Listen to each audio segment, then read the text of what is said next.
I mean, what do you mean? Do you guys not have runestones? Hey, what is up YouTube? Kolst here. So I wanted to make one follow-up video of our last video about runestones. Hopefully the last one we'll have to make, but we'll see about that in the future. But now that runestones are out, I wanted to just talk about every claim Blizzard made regarding the runestones between the official patch notes and things that devs have tweeted about them. Just to see whether they're true or not, basically doing a bit of a fact check here. So let's get right into it. The first claim here is that the prices are clear because they are 100 runestones per $1. This was tweeted by Celestron and DeckTech, and this is true. However, this is only true if you use a currency which is dollars. Conveniently, euros being essentially equivalent to dollars right now means if you use euros, that's also true, but if you use some other currency, this is completely untrue. There's also some complications here because for whatever reason, some of the currency conversions for certain areas seem to have gone a little bit out of whack. For example, in the United Kingdom, it's significantly cheaper to buy the cheapest bundle. It is technically in US dollars too. You save like a cent each time you go for the cheaper one, but that's really minor. In the United Kingdom, it's significant. And also in Poland, it's a bit cheaper than the others to buy the $15 bundle. So it's just a little weird, or the 1500 runestone bundle. So you definitely, if you are not using dollars, you want to keep that in mind and make sure you do the math to make sure you're not wasting money that way. But in any case, the whole reason they even are defending from this claim in the first place is because, you know, these premium currencies act as essentially an obfuscation layer, which basically means the further away you get from cash, the more people are generally going to spend. That's just kind of how it works. I have this little diagram here to show, you know, up at the top, you can actually, you have cash. It feels worse to actually, you know, to actually hand people your money, right? So if you have spending problems, they'll tell you to go, you know, actually go to spend cash because it'll actually make you spend less in general. And, you know, you can go layers below that. You can go from cash down to debit card where you can see it leave your bank account, but you are swiping a card. You don't have the same physical handoff of money. And then credit card's a bit even further away, because then you're not even, you know, you don't even see the money leave your account immediately. You can just store up a balance, and then at the end of the month, you're like, oh crap, I actually need to pay that. Ooh. And then it's really funny because, you know, they're already benefiting from that being a video game company because they get to based mostly off of at least debit, but a lot of credit card transactions. But then a lot of other mobile games figured out they can make even more money by making their own in-game currency at the bottom here, which essentially, you know, it's like Monopoly dollars, right? And that's essentially what these runestones are. And it's nice that Blizzard is at least attempting, at least for some regions, to not do that in such a predatory way, but at the end of the day, it's still an obfuscation layer for a lot of places, and it's still an extra step away from currency. So they're doing it because they know that people will spend more money with it.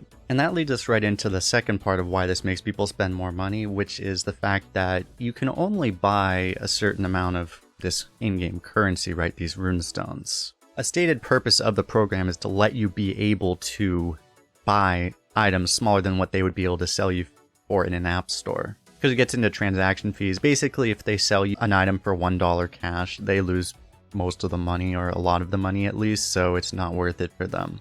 That allows them to do this. However, that inevitably creates a situation where you buy $5 of runestones, that's the minimum amount, you buy something for $1.50 or whatever, and that's what happens is that you just have $3.50 there just sitting there waiting for you to spend it. And their claim here, made by Celestron here, they've chosen bundle sizes exactly match top selling products and minimize wasted runestones. Note they say minimize, not eliminate. And so now that the system's out, we can kind of see that they were pretty honest about this. So we kind of predicted there would be issues at the bottom, but for the larger items, you know, you can buy runestones in any increments of 500 essentially, which is like per $5, and then they match some of the bigger bundles to the runestone amounts of the more premium items.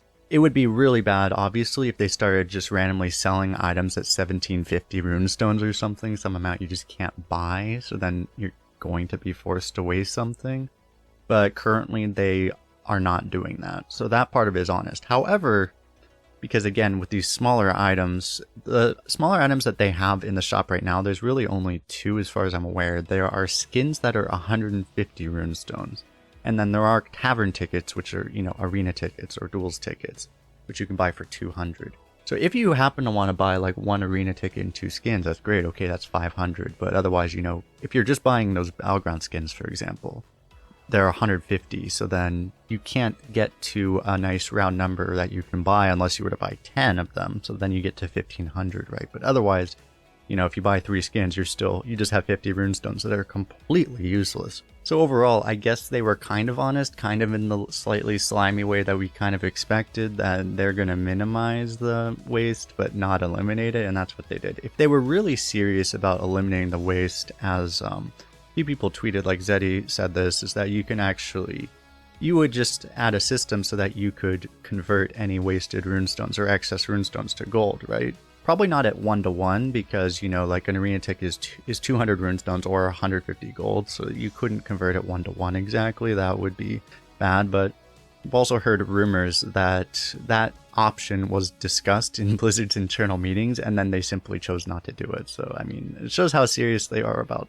you know, that, but overall, it's like this, as far as the fact checks confirmed, this is like a lukewarm, like, I mean, I guess more on the side of I had low expectations and they kind of followed through with what they said. So, you know, it is what it is. So the third claim they made regarding these runestones is that the prices of products is not changing. They said this as an absolute that nothing would be changing. So I'm going to take them on that word there. And this is true as far as all the items mostly that are available in store. Most of the premium items, the ones that you think of, you know, mini sets, bundles, so far that they have shown, they converted the amount straight from US dollars to runestones. However, there's some holes where this is no longer true. So specifically in other regions, I believe the adventures, if you were to buy them with real money, were $25. They're going to 2,500 runestones, so that's the same. However, with the currency conversion, some of these amounts are changing.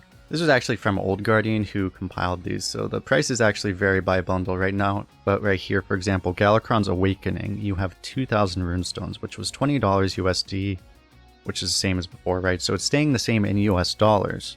This is a common theme, is that a lot of these things they're claiming don't hold true though when you compare to other currencies. So when you go to euros, it actually goes up to $20 or 20 euros when it was 18. So it's more expensive. For pounds, it's the same or slightly cheaper actually if you take advantage of the cheaper bundle prices. So that's really interesting there.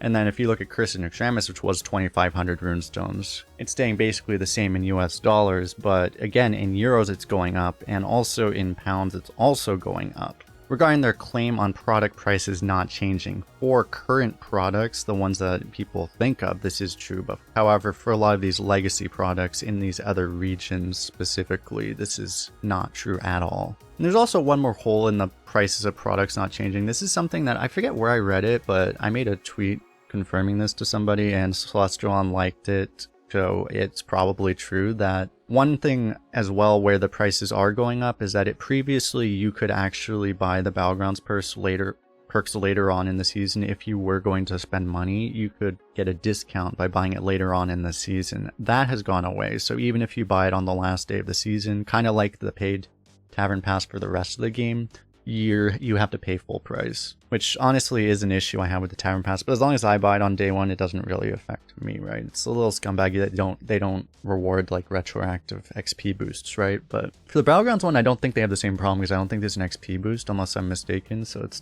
a smaller issue because they will, I assume, retroactively give you all of the cosmetics in it. So that one's a little bit more understandable, I think. But if you just wanted to be able to play with 4 heroes for the last month of the season, you don't care about the cosmetics, then that is a negative change for you as well. With that, we move on to the fourth claim here, which is that gold can still buy everything that gold can currently buy, except for the battlegrounds pass. You know, the perks were previously purchased with gold, now you have to buy them with, I believe, either money or runestones. And so Blizzard did, shortly after the release of this announcement, so to speak, of runestones existing, they released these graphics to show essentially what you can buy with runestones, what you can buy with money, what you can buy with gold. For some reason, certain items are purchasable with runestones and not money, or money not gold. It's just very confusing. And, you know, generally speaking, these types of mobile games, they do benefit from things being confusing a little bit sometimes. It lets them sneak things through easier, but currently, you know, everything that is in here that was under gold is the same, right? Except for the battlegrounds pass. Everything else is still purchased with gold. After release, none of that ended up being untrue. So this is at least completely 100% a claim that Blizzard made that is true. And then the last thing I'll be like fact checking here, so to speak, is that the benefit of Runestones is basically for the players. This is not an explicit claim that they made really, but it's more kind of implicit. But here's the thing, like they present it as, hey, because we have this new thing, we get to sell you guys items in smaller things rather than having to bundle them. You can buy exactly what you want. It's for your benefit, kind of. Right. And, you know, you can take that or however it is. Obviously, there are things with, again, I kind of mentioned earlier, transaction fees. When if the App Store is taking like 30 cents per transaction, they don't want to be selling you a bunch of super cheap items. So some of that is legitimate. However, of course, you know that they're doing this to make more money, essentially, to get more money from people. And again, also to get some from the App Stores, which I definitely don't mind them getting more money that the app stores would have been getting. However, one issue that does get raised sometimes if they're doing this to skirt around some legal legislation, basically. So at least from what it seems like, they are actually doing this because, for example, in Brazil, anything that you could sell in a bundle for money, legally you have to be able to sell it individually as well. So if there was a skin bundle with packs, you had to be able to buy the individual skin. But now with Runestones, it does appear, hopefully they didn't just mess up and forget about the law. It does appear they're actually doing this because they are selling bundles now for Runestones that you can not buy the individual items for. So they are apparently trying to do this to skirt around legal legislation. That is official at this point. And this gets into really dicey legal territory. If you want to like really have the best answers, probably talk to a lawyer in whatever area you're interested in. But essentially, you know, there is kind of an arms race. A lot of governments are aware that mobile game companies are trying to skirt around legislation like this, and a lot of them are trying to prevent that as well. It's not a clear-cut thing that they'll be able to forever get around legislation like this. If they even are now, they might have a court case on their hands, who knows. But it seems like a somewhat reasonable expectation to assume that they wouldn't mess up and get themselves a giant court case, so we'll see. So overall, I think, you know, they kind of make it sound like it's good for us, but they didn't really say it's for us. They know it's for them. We know they know that we know it's for them. So like it's kind of what it is. And the last kind of claim that they made, not really an explicit claim forever, but another claim is that this won't impact modes like Arena. If you are coming in from general community, by the way, we usually make Arena content. Welcome. Matt London made a tweet and some other responses addressing the concerns of things that they are working on, because they have said for a long time, right, they're planning on revamping Arena. But they've said currently they're talking about better UI, matchmaking, lower barrier of entry for newcomers, but they have not been talking about additional ways to spend. So implying that any revamp they do will not be a monetary revamp. However, I think it's worth noting that a lot of these changes, you know, like the whole Runestone thing, I don't think came because the devs wanted to have a premium currency. I think it's because a lot of the higher up or business people, whatever, were the ones actually deciding to do that, right? So they haven't been talking about this, right? But that doesn't mean it's never going to happen, because I don't think it would come from them.